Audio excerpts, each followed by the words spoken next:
नमस्कार दोस्तों अभी तो संसद सत्र शुरू भी नहीं हुए हैं। अभी तो मंत्रियों ने अपना कामकाज ठीक तरीके से संभाला भी नहीं है। अभी तो सेक्रेटरी और नौकरशाह अपने मंत्री से मिलकर फूलों के गुलदस्तों का आदान प्रदान ही कर रहे हैं।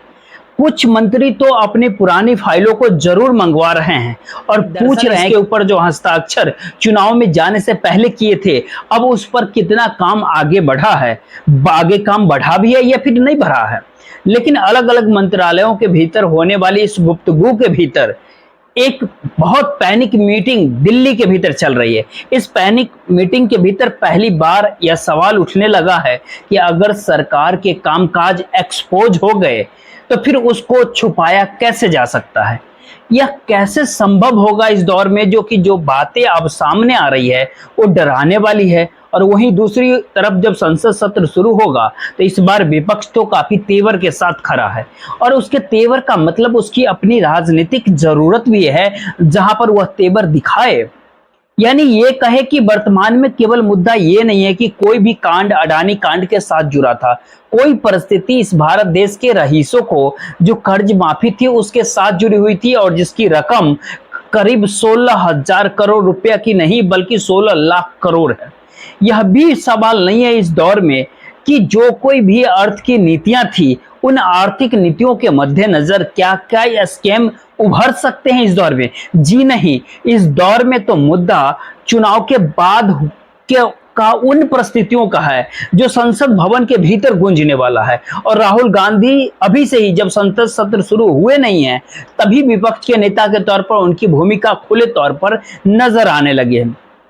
वो चाहे इस भारत देश के भीतर पहली बार किसी मीडिया हाउस के जरिए जो एग्जिट पोल दिखाया गया और उसका असर जो शेयर बाजार के ऊपर पड़ा और उसके जरिए जो शेयर बाजार के भीतर पहले दिन करीब करीब 11 लाख करोड़ रुपया और उसके बाद करीब करीब 13 लाख करोड़ रुपया का जो खेल हो गया 2 दिन में, ये मुद्दा भी संसद भवन के भीतर उठेगा। लेकिन यहीं पर एक और सवाल था कि इस भारत देश के भीतर में जुड़े हुए कितनी बड़ी संख्या में युवा हैं जिनसे जुड़ा हुआ मुद्दा पेपर लीक से जुड़ा हुआ मुद्दा है और इसी दौर में लगातार वो बड़ा होते चला जा रहा है। क्या सब कुछ एक दिन की देन है? जी नहीं, बिल्कुल नहीं। यह एक दिन में संभव ही नहीं हो सकता कि कोई नेक्सस इतना बड़ा हो जाए और उस नेक्सस के आश्रय कोई इतने बड़े रैकेट के जरिए इस भारत देश के भीतर बाकायदा परीक्षा पेपर लीक लगातार होते चला जाए। और एक दो नहीं, करीब 5 साल के आंकड़े कहते हैं कि करीब करीब 43 पेपर लीक छोटे बड़े इस भारत देश के भीतर हुए हैं।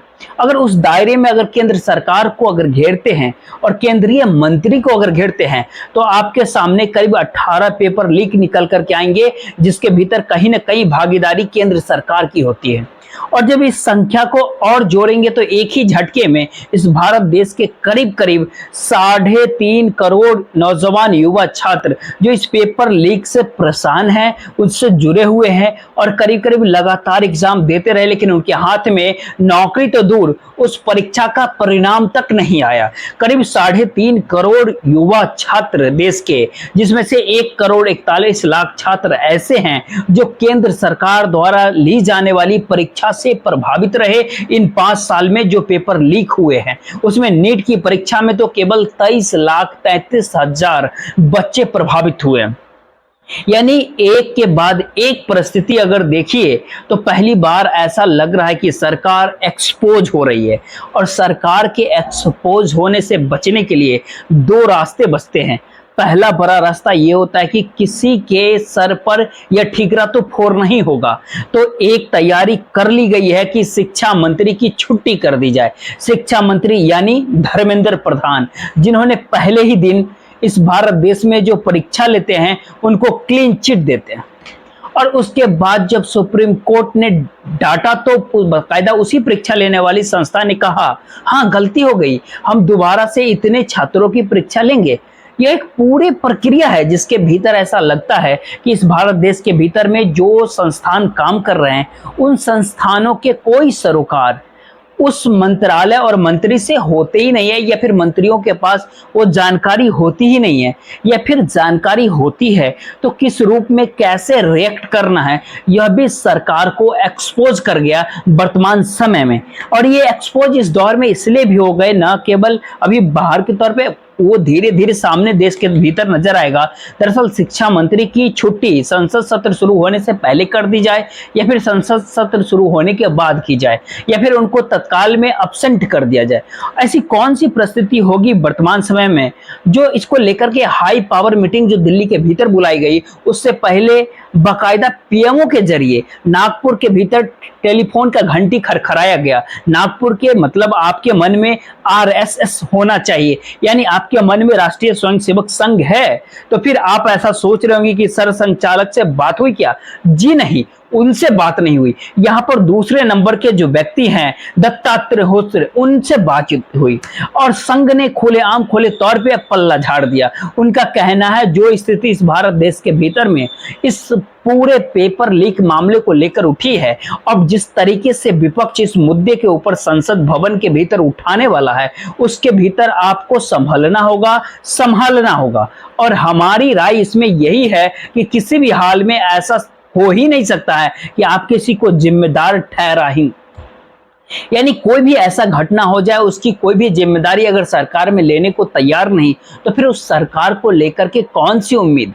देश की जनता के बीच रहेगी? ये सवाल कोई दूसरा व्यक्ति नहीं बल्कि संघ के भीतर से ये आवाज लगातार आ रही है। और ये बात कल ही हुई, आज पैनिक मीटिंग दिल्ली में बुला ली गई जो तय कर रही कि अगर एक हाई पावर जांच कमेटी बना दी जाए जो पूरी की पूरी प्रक्रिया की न केवल जांच करे बल्कि आने वाले समय में किस संस्था के जरिए पूरे के पूरे परीक्षाओं को इम्प्लीमेंट किया जाएगा, किसके भीतर जिसके ऊपर आरोप लग रहा है कि कोई आरएसएस से जुड़ा हुआ है, कोई बीजेपी के रिश्तेदार के तौर पे है, इसको आप कैसे, इस दाग को कैसे आप धो पाएंगे, इसको साफ कर पाएंगे? और सियासी तौर पर परीक्षा लेने और देने की परिस्थितियों के भीतर क्या केवल रिश्तेदारी होती है या एक पूरा बिजनेस मॉडल इसके भीतर काम कर रहा होता है? क्योंकि परीक्षा देने के बाद जो आपको सुविधा मिलने वाली है, खास तौर पर अगर बात करें नीट का, तो अगर सरकारी अस्पतालों के भीतर आपको वहां पर भर्ती हो जाती है, अगर प्राइवेट अस्पतालों में भर्ती होती है, तो दोनों के भीतर फीस का अंतर भी 1 करोड़ तक का है। यानी एक बिजनेस मॉडल काम करता है उसके भीतर क्या, और उसकी रकम वाकई सच में बहुत ज्यादा है। उस रकम के आसरे पॉलिटिकल फंडिंग होती है क्या? पॉलिटिकल तौर पे उसके साथ बहुत सारे जुड़ाव लगा होते हैं। ये सवाल कोई दूसरा नहीं, आरएसएस अपने तौर पे सोच रही है और खरा भी कर रही है। और इसी कारण से पहली बार दिल्ली के भीतर पैनिक मीटिंग केवल नौकरशाहों के बीच नहीं हो रही है बल्कि उसके भीतर कहीं ना कहीं सवाल जवाब मंत्रियों से भी किए जा रहे हैं, सुझाव भी लिए जा रहे हैं। और इस दौर में तो पूछा भी जा रहा है कि रास्ता क्या है बताइए। लेकिन इस चैप्टर को थोड़ी देर के लिए क्लोज कीजिए, इस चैप्टर को थोड़ी देर बाद इस चैप्टर पे बात करेंगे। उससे पहले एक बात को और समझिए कि दरअसल सरकार की सांसें इस दौर में इसलिए भी फूल रही है क्योंकि संसद भवन के भीतर अगर किसी भी तरह से अगर कोई ऐसा अविश्वास प्रस्ताव अगर किसी मुद्दे के ऊपर विपक्ष लेकर के आ जाता है और जिसके प्रभाव के भीतर खास तौर पर जो युवाओं छात्रों से जुड़ा हुआ है, तो उसके ऊपर क्या आंध्र प्रदेश के युवा और बिहार के युवा साथ नहीं देंगे क्या? अगर वो साथ दे रहे होंगे तो वहां की सरकारें क्या करेगी उस दौर में? यानी पहली बार सरकार के गले में ये फांस बन चुकी है कि जो सहयोगी दल है, जो सहयोगी छत्रक है, जो अगर उनकी राजनीति अगर इससे आहत होती है और संसद भवन के भीतर जो राहुल गांधी लगातार अब विपक्ष के नेता के तौर पर अपनी भूमिका निभा रहे और जिस अंदाज में वो युवा छात्रों से लगातार मुलाकात कर रहे हैं, उनकी मुश्किल हालातों को समझ रहे हैं, उसने एक संदेश तो देश में खुलकर दे दिया है कि प्रधानमंत्री नरेंद्र मोदी या खुद शिक्षा मंत्री धर्मेंद्र प्रधान ने इस दौर में कोई इस तरह का संवाद नहीं बनाया, और संवाद बनाया तो वो संवाद सार्वजनिक तौर पर जारी नहीं हुआ। मुलाकातों की तस्वीरें जरूर सामने आई कि शिक्षा मंत्री कुछ छात्र और उनके अभिभावकों से मुलाकात कर रहे हैं, लेकिन अब संसद भवन के भीतर और उसी के दौर में जो वीडियो सामने विपक्ष अपने तौर पे लाने की जो तैयारी कर रहा है कि वो इस बात को बताने के लिए इस देश को काफी है कि अगर संसद भवन के भीतर चाहे वो विश्वास प्रस्ताव मुद्दे को लेकर के हो या किसी मुद्दे पर तुरंत बहस कराने को लेकर हो या फिर संसद शोर शराबे की वजह से स्पीकर अगर ठप भी कर दे, तो ऐसे में संसद भवन और सड़क की बीच की लड़ाई एक झटके में मिली हुई दिखाई पड़ेगी। यानी 2-3 मैसेज बहुत साफ होती है। पहली बार विपक्ष को तेवर जिसकी अगुवाई राहुल गांधी कर रहे हैं, दूसरी तरफ संघ के दरवाजे पर नतमस्तक सरकार का हो जाना और यह कहना इस दौर में कि आप अपनी राय दीजिए, कि अब आपकी जरूरत इसलिए भी है क्योंकि इस भारत देश के अलग अलग हिस्सों में, अलग अलग प्रांत में यह बात जा रही है कि सरकार का नजरिया अपने ही सरकार और गवर्नेंस को लेकर के साफ नहीं है। और वही तीसरी सबसे बड़ी परिस्थिति यह है कि इसी दौर में लगातार जो मंत्री महोदय के जरिए जिन बातों को कहा गया उसमें भी भरोसे में पीएमओ को नहीं लिया गया। तो ऐसे कौन मंत्री थे जिनके भरोसे में ये बात नहीं ली जा रही थी? जो मंत्री थे क्या उनसे सवाल जवाब शुरू हो गया है? यह एक टकराव की परिस्थिति है या एक अंतर्विरोध की स्थिति है? इन तमाम सारी परिस्थितियों के भीतर आप याद कीजिए, एक दिन पहले राहुल गांधी ने इस खुले तौर पे देश के सामने कहा था कि सरकार की मुश्किल ये है कि दरअसल इसमें से बहुत सारी आवाजें निकल रही है और उन सारे आवाजों को लेकर के पहली बार मुश्किल उन युवाओं के बीच है जो देश के युवा न नौकरी पा रहे हैं और नौकरी पाने के लिए जो तैयारियां भी कर रहे हैं वह भी उनके सामने दरवाजे खुल नहीं रहे। इन्हीं सारे बातों का जिक्र एक सप्ताह पहले वो शेयर बाजार को लेकर के राहुल गांधी कर रहे थे कि शेयर बाजार के भीतर जो इस भारत देश का बहुत बड़ा तबका है वो पैसे को लगाता है, लेकिन अगर प्रधानमंत्री, गृह मंत्री, वित्त मंत्री अगर इन्वॉल्व उसमें हो जाए कि किसको पैसा कमाना है, किस कॉर्पोरेट को पैसा बनाना है, वो साथ अपना पैसा ले जाए और इसी आधार पर शेयर मार्केट के अंकों को अगर ऊपर नीचे किया जाए तो अगर उसके अंक तो आपको नजर आएंगे लेकिन उसके भीतर का स्कैम सामने नहीं आएगा और सेबी ने इस दौर में कोई बड़ी भूमिका अपनाई नहीं है। ये सारे बात 4 जून की बाद की परिस्थिति है, यानी ये कहे कि इस देश में पुरानी परिस्थितियों को संसद भवन के भीतर लाना और नए परिस्थिति के भीतर संसद भवन के भीतर जाना दोनों बिल्कुल अलग अलग स्थिति है। और इस दौर में ये महत्वपूर्ण इसलिए भी हो जाता है क्योंकि इसी संसद भवन के भीतर राहुल गांधी को खामोश कराने के लिए, चुप कराने के लिए सत्ता न जाने कितने उपाय किए और जितने भी उपाय किए उन उपाय के जरिए राहुल गांधी की संसद सदस्यता तक छीन ली गई। उन उपायों में सरकारी घर तक राहुल गांधी का छीन लिया गया। उस उपाय में पार्लियामेंट के भीतर बोले गए शब्द भी डंप कर दिए गए, छिपा लिए गए। तो क्या सरकार इसीलिए अब बेचैन हो चली है? आज लगता है कि राहुल गांधी जिन बात का जिक्र कर रहे थे उसको एक बार उनके जानना जरूर चाहिए। बकौल राहुल गांधी क्या कहते थे कि बेसिक कॉन्सेप्ट मोदी के बारे में जो बता रहे थे वो आप सोशल मीडिया प्लेटफॉर्म पे कहीं पे जाकर के देख सकते हैं। तो क्या सच में राहुल गांधी जिन मुद्दों को लगातार उठा रहे हैं उस सरकार की भीतर की परिस्थितियां बहुत कुछ ठीक वैसा ही है? ये सारे सवाल इस दौर में महत्वपूर्ण इसलिए भी हो चला है क्योंकि पहला टर्म रहा हो या दूसरा टर्म सरकार का रहा हो, कभी भी किसी भी मंत्री ने इस्तीफा दिया नहीं, किसी मंत्री से इस्तीफा लिया नहीं गया है। मोदी के इन 10 साल के कार्यकाल में इस देश के भीतर चाहे शेयर बाजार से जुड़ा हुआ स्कैम हो, चाहे अडानी कांड हो, चाहे अपने ही तौर पर इस भारत देश के भीतर कॉर्पोरेट को कौड़ियों के मोल दिए जाने वाले संपत्तियों के आरोप सरकार के ऊपर लगे हो, चाहे इस दौर में अलग अलग क्षेत्र के भीतर जो खर्चे हो रहे थे और पहली बार सीएजी ने भी कुछ सवाल उठा दिए थे, उन सारे सवालों तक पर कभी किसी मंत्रालय ने कहा नहीं कि उससे गलती हो गई। सरकार ने भी नहीं माना। और इतना ही नहीं, नरेंद्र मोदी सरकार तो एक ठसक के साथ एक ही बात का जिक्र करती गई कि 23 साल के उनकी अपनी सत्ता जो सीएम की पद की रही हो या फिर प्रधानमंत्री पद की रही हो, इसी दौर में उनके दामन के ऊपर एक भी दाग करप्शन का नहीं है। ये अलग बात है कि इस दौर में विजय माल्या का कांड हो, चाहे नीरव मोदी का कांड हो, चाहे मेहुल चौकसी का कांड हो, चाहे इस भारत देश के भीतर में 125 से अधिक जो बिजनेस पर्सन थे वो कर्ज लेकर के कैसे भारत देश छोड़ करके भाग गए अन्य देशों में, उनमें से किसी को भी वापस ला पाने की स्थिति में सरकार क्यों नहीं आ पाई? जबकि कई देशों के भीतर जहां वो भागे उनके साथ, समझ रहे हैं, बाकी तंत्र भी होंगे।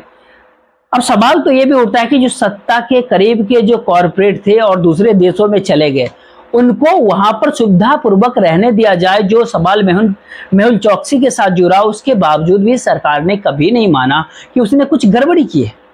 लेकिन पहली बार भारत देश के शिक्षा मंत्री से क्या इस्तीफा लिया जा रहा है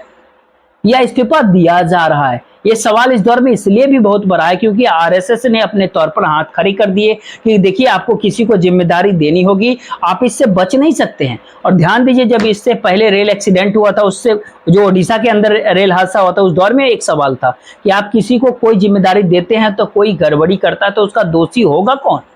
सरकार ने कभी भी नहीं माना। अब यहां से तीन सबसे बड़े अहम सवाल निकलते हैं। पहला एक सवाल यही होता है कि क्या संसद सत्र शुरू होने से पहले भारत देश के शिक्षा मंत्री यानी धर्मेंद्र प्रधान का इस्तीफा इसलिए लेना चाहती है जिससे कि संसद के भीतर का शोर यह कहकर के वो कम कर सके कि देखिए जो गड़बड़ियां थी उसको ठीक हम कर रहे हैं, और देश की जनता के भीतर एक संदेश जाए कि देखिए सरकार ने पहली बार एक कड़ा कदम उठाया है। वही दूसरी बात, इसी दौर में क्या एक हाई पावर मीटिंग जो उस मीटिंग में एक कमेटी जिसका ऐलान 24 घंटे के बाद होना है, उस ऐलान के बाद ही पूरी जांच प्रक्रिया, चाहे वो अपने तौर पर राष्ट्रीय तौर पर किसी संस्था को बनाया गया इस तौर पे कि अब इसके जरिए इस देश में तमाम सारी परीक्षाएं होगी, उसके समानांतर कोई नई सोच लाई जाए क्या?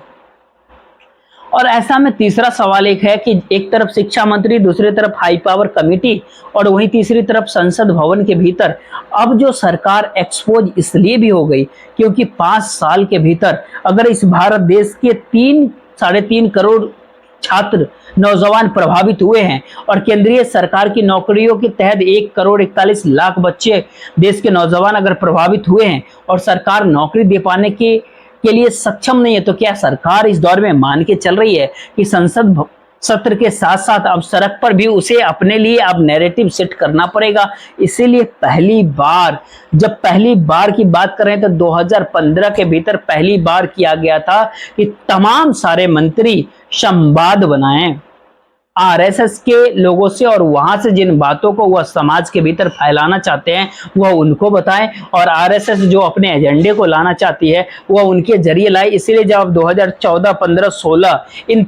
तीन वर्षों के भीतर, इन 3 सालों के भीतर देखेंगे तो मैक्सिमम एंट्री आरएसएस से जुड़े लोगों की एचआरडी मिनिस्ट्री में हुआ, और वो दूसरी मिनिस्ट्री में गए उसके बाद, और प्रोफेशनलिज्म के नाम पर आरएसएस के बहुत सारे लोग की एंट्री अलग अलग डिपार्टमेंट में, ज्वाइंट सेक्रेटरी के लेवल में, डायरेक्टर्स के लेवल में जरूर हुए, लेकिन धीरे धीरे देश में ये बात बढ़ते बढ़ते आरएसएस के साथ ताल्लुकात है या उन विचारधारा से जुड़े हुए होते होते, जिन बातों का जिक्र राहुल गांधी किए कि दरअसल ये बात होते होते इस तमाम देश के यूनिवर्सिटीज में ये बात चल गई, चाहे वीसी का अपॉइंटमेंट हो, और पिछले दिनों तो दिल्ली यूनिवर्सिटी के भीतर जब लेक्चरर और प्रोफेसर की भर्ती हो रही थी वहां पर भी पहले हर उम्मीदवार को झंडे बुलान जाकर के मिठाई का डब्बा देना पड़ता था, और एक खुले तौर पे ऐसा चल पड़ा था। यानी इस रूप में करप्शन है, और ये सारी चीजें उभर करके आ गई। और जब योगा डे के दिन खुद शिक्षा मंत्री दिल्ली यूनिवर्सिटी जाना चाहते थे तो वहां उन्हें काला झंडा दिखा दिया गया और कहा गया कि आप लीक मिनिस्टर हैं भैया। यानी पेपर लीक के लेकर के उनकी जो पूरे सोच उनकी 6 छात्र दिनों के भीतर नजर आई, छात्र अब उनको एक्सेप्ट करने की स्थिति में नहीं है, यानी एक्सेप्ट करने की स्थिति में नहीं है। शिक्षा मंत्री का ये हाल है, और सरकार चाह रही है कि इस हाल में, अब ये बात हर हाल में होनी चाहिए, जो तीसरे टर्म की सरकार है वह उस जिम्मेदारी के साथ आगे चलेगी क्या, जिसमें वह जिम्मेदारी ले, और जिम्मेदारी लेने के तौर में अगर कोई गड़बड़ी हो जाए तो उसके जरिए वह सजा भी दे पाए, जो इससे पहले ऐसा कभी भी नहीं हुआ था। तो क्या सरकार की सांसें इसलिए भी फूल रही है कि वो अल्पमत में है? क्या इसलिए सांसें फूल रही है कि उनके सहयोगी दल उन्हें किसी भी दिन गच्चा न दे, यानी झटका न दे, यानी सरकार गिर न जाए, यानी समर्थन के तौर पर संसद भवन के भीतर सरकार गिर न जाए किसी मुद्दों को लेकर के जहां पर उनकी अपनी राजनीति प्रभावित हो रही हो, और संदेश एक जा रहा हो देश में कि ये सरकार उस सरकार के साथ तो नहीं है जो सरकार गड़बड़ी कर रही है, जिसको देश भर में आरोप लग रहे हैं जिनके ऊपर। इन सारे सवालों के ऊपर जो अगला सबसे बड़ा महत्वपूर्ण सवाल है कि पहली बार देश में वही पीएमओ सक्रिय हुआ है, वो देख रहा है, समझ रहा है कि दरअसल किन मंत्रियों की क्या भूमिका, किस तरीके से इस दौर में क्राइसिस मैनेजमेंट जो होता था पहले, वह तीसरे टर्म के भीतर गायब क्यों हो गया। और क्राइसिस मैनेजमेंट केवल गायब ही नहीं हुआ, बल्कि ये कहे कि क्राइसिस मैनेजमेंट के जरिए क्राइसिस को और ज्यादा बढ़ाने की स्थिति में ऐसी परिस्थिति क्यों आ गई। तो इसका सीधा सा मतलब है कि आप अगर संसद भवन के बाहर हो, अगर वहां मैनेजमेंट नहीं कर पा रहा है सरकार, तो संसद के भीतर कैसे कर पाएंगे। इसीलिए एक बड़ी भूमिका के साथ एक बड़ा फेरबदल संसद भवन को चलाने के समय में जो स्पीकर की भूमिका होती है, जो अध्यक्ष की भूमिका होती है, उनके पीछे से जो आवाजें आती हैं कि आपको ऐसे संसद चलानी है, उसमें भी एक बहुत बड़ा व्यापक परिवर्तन इस दौर में अब नजर आने वाला है। उस दिशा में चीजें धीरे धीरे आगे बढ़ चली है। तो इसके मतलब और मायने क्या है?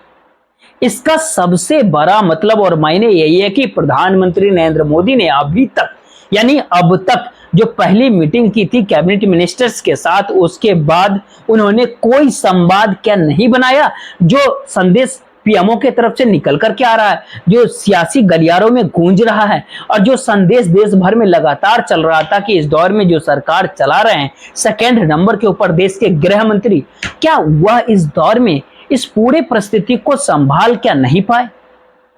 क्या यह भी स्थिति है? दूसरी बड़ी बात, आरएसएस के साथ सरकार का खड़ा होना और तालमेल बनाने की दिशा में पहली बार सुझावों को, और यह बात आपको सुनकर हैरानी होगी कि एक तरफ पीएसयू को सरकार निजी हाथों में बेचने को तैयार है, तो फिर ऐसे में सरकार इस भारत देश के भीतर जो नौजवान छात्रों के भविष्यों के साथ जो खिलवाड़ कर रही है, वो दुनिया भर के भीतर जो कॉलेजेस होते हैं, उनकी अपनी क्रेडिबिलिटी, उनकी अपनी परीक्षा, उनके छात्र, उनके रिजल्ट, उनकी पढ़ाई के तौर तरीके पे होती है। किसी भी देश में कोई भी सरकार नौजवान छात्रों के भविष्य को लेकर यूनिवर्सिटीज या फिर कॉलेज के समानांतर नहीं चलती है। ये भारत देश के भीतर ऐसा क्यों हो रहा है? कॉलेजेस को ही ये जिम्मेदारी क्यों नहीं सौंप दी जाती है? और कॉलेजेस जिस रूप में अपने आप को आगे बढ़ाएंगे तो उसमें दखल क्यों होगा? दरअसल इन सारे सवाल जवाबों के बीच एक जो नौकरशाह का सुझाव आता है, लेकिन इसकी काट आपको एक नजर आएगी आरएसएस के जरिए। आरएसएस के बहुत बड़ी संख्या में लोग इस बात को मानकर चलते रहे कि अगर अपनी सरकार होगी तो इस भारत देश के भीतर अपनी शिक्षा व्यवस्था भी वो अपने तरीके से करेंगे, और शिक्षा माध्यम के जरिए इस भारत देश के इतिहास या फिर सांस्कृतिक परिस्थितियों को लेकर जो कोई भी पाठ पढ़ाएंगे उसी अनुसार पूरा हमारा सिस्टम डेवलप्ड होता चला जाएगा। लेकिन इस पूरे स्कैम के भीतर, यानी नीट पेपर लीक के बाद की परिस्थिति ने यह साफ कर दिया कि दरअसल ये पूरा का पूरा नेक्सस सालों साल से चलता आ रहा था, और यह एक दिन का डेवलपमेंट नहीं है जिसने देश के अलग अलग संस्थानों के भीतर तैयारी करने वाले नौजवान छात्रों के साथ और इस भारत देश में पैसे का इन्वॉल्वमेंट जितने बड़ा इस रैकेट के साथ आकर जुड़ जाता है, उसमें अभी तक ये आवाज कभी आई नहीं। क्योंकि इसके पीछे का रैकेट ये बहुत साफ तौर पे बताता है कि दरअसल ऐसी बड़ी परीक्षाओं के भीतर करीब करीब 50 से 60 हजार करोड़ का खेल एक ही झटके में हो जाता है। यानी पूरा एजुकेशन सिस्टम और हमारा न्यू एजुकेशन पॉलिसी को एनईपी 2020 को अगर आप पढ़िएगा तो पैसे वालों के लिए ही बनाई गई, और इंस्टीट्यूशंस अपने तौर पे ज्यादा से ज्यादा बजट कैसे जुगाड़ कर सके इसी व्यवस्था के भीतर पूरी एजुकेशन सिस्टम को मत दिया गया। और ये अभी सारे सवाल जो है नए सिरे से फिर से देश में खड़े हो गए हैं। तो आने वाले 24 घंटे, एक दिन हाई पावर कमेटी का ऐलान का है, आने वाले कुछ ही दिनों के भीतर हो सकता है कि संसद सत्र शुरू होने से पहले शिक्षा मंत्री यानी धर्मेंद्र प्रधान की छुट्टी हो सकती है। इस दौर में आरएसएस नैरेटिव सेट करने के लिए सत्ता के अनुकूल सड़कों के ऊपर आपको नजर आने लगे। अलग अलग शिक्षा संस्थानों के भीतर आरएसएस के लोग जो भर्ती हो चुके हैं, अब वह सक्रिय तौर पर नजर आएंगे और वह कहेंगे, बताएंगे कि सरकार किस तरीके से कौन से उपाय कर रही है। लेकिन उससे पहले जो सबसे बड़ा डिसीजन सरकार को लेना है, अब तक वह सुप्रीम कोर्ट के ओद में छुपी हुई है। कह रही है कि सरकार कह रही है कि यह मामला जुडिशरी के पास है तो हम ये कैसे फैसला ले ले। लेकिन इस देश में बढ़ता हुआ आक्रोश और इस आक्रोश के सामने सामाजिक, राजनीतिक और आर्थिक परिस्थितियां पहली बार उस सत्ता को डगमगा रही है जिस सत्ता ने कभी ऐसा सोचा ही नहीं था कि अपने ही मंत्री का इस्तीफा लिया जाए, अपने ही कामों पर कोई कमेटी बनाई जाए और अपने ही लोगों को लेकर के अब नए तरीके से, नए सिरे से सचेत किया जाए। अन्यथा सरकार कभी भी ढह जाएगी। देखते रहिए, मुझे दीजिए इजाजत। जय हिंद।